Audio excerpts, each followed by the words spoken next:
C'est mieux que Mika ou même Garou, 36 000 exemplaires vendus en 2 semaines seulement. Et ce qui est étonnant, c'est que cette performance est réalisée uniquement via Internet. Le disque est produit par un site, My Major Company, et distribué par un autre, venteprivée.com, ce qui fait grincer les dents des maisons de disques Olivier Saint-Paul et Pauline Vincent. Au rythme où vont les choses, Baptiste Diabiconi devrait être disque d'or d'ici une dizaine de jours.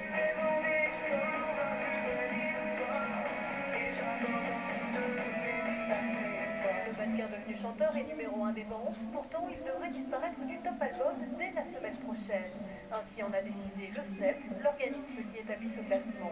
La raison, la méthode de commercialisation de l'album. Oxygène est vendu uniquement sur ce site internet, et ça, c'est interdit par le règlement.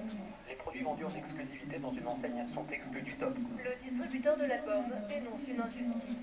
Le SNEP devrait nous aimer, devrait nous adorer. C'est-à-dire qu'aujourd'hui, Vente Privée remet en vente des disques physiques dans un marché qui s'écroulait à des jeunes qui normalement faisaient du téléchargement illégal. Donc je ne la comprends pas, cette position. Selon le site, si Baptiste Diabiconi est ainsi pénalisé, c'est peut-être parce que son disque n'a pas été produit par un gros label, mais par les internautes de My Major Company.